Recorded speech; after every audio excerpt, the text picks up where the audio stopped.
This ABC 15 flash briefing is sponsored by Sanderson Ford. Straight up.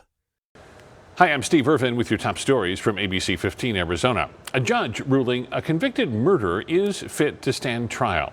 Clarence Dixon expected to be executed a week from today. His defense claiming psychological problems prevented him from understanding why the state wants to end his life. Dixon is on death row for killing a 21-year-old ASU student in 1978. Dixon's attorneys plan to appeal the ruling. Investigators looking into what caused a multi-vehicle crash involving a school bus. The Cliff Castle chopper over the aftermath. This is in Peoria near the 75th Avenue and Cactus intersection.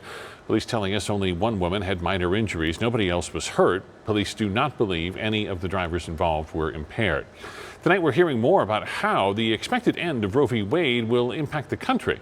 A team of researchers at UCLA found striking down the federal abortion protection would leave half of the country's gynecology residency programs without proper abortion training for medical students. In 2020, 92% of obstetrics and gynecology residents reported having access to some level of abortion training.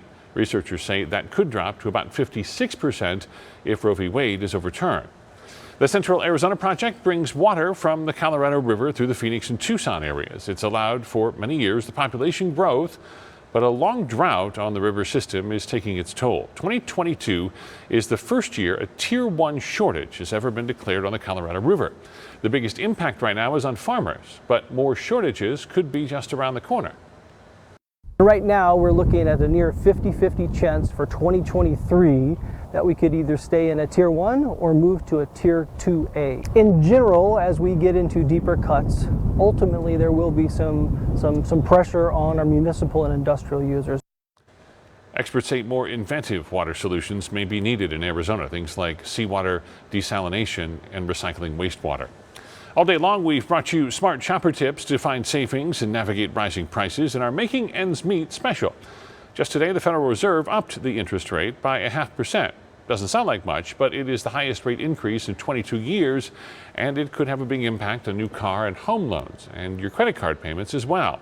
Take a $5,000 credit card balance, for example. Based on the average credit card interest rate right now, the half-point increase adds $193 in interest to monthly payments.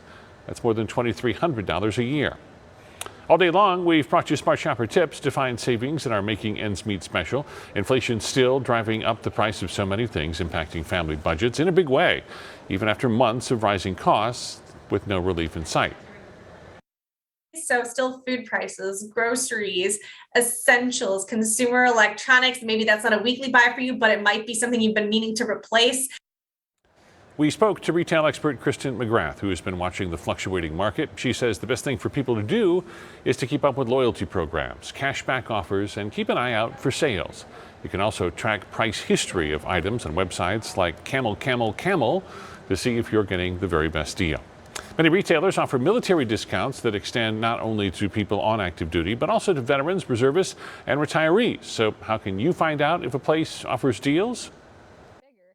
I would say, though, that if you're curious about whether or not a place offers a military discount, just ask. Like, it absolutely cannot hurt to ask. Experts say who can get a military discount can vary from place to place. In most cases, to redeem your discount, you'll just need to show your military ID. They also suggest looking at websites like Sheer ID or ID Me, which tend to have deals listed. There's plenty more where that came from. To see all of our coverage in our Making Ends Meet Smart Shopper special, head to abc15.com/Smart Shopper. Tracking your forecast, I'm Chief Meteorologist Amber Sellens, and we are heating things up this week here in the Valley. Another sunny and dry day tomorrow, and temperatures getting just a little bit hotter. Still in the 60s early on, but 90s start at lunchtime, and we're going up to 97 around 4 p.m. here in Phoenix. As high pressure builds in, we could see our first triple digits of the year by Friday or Saturday, and then some major changes coming as another storm system comes down from the Pacific Northwest.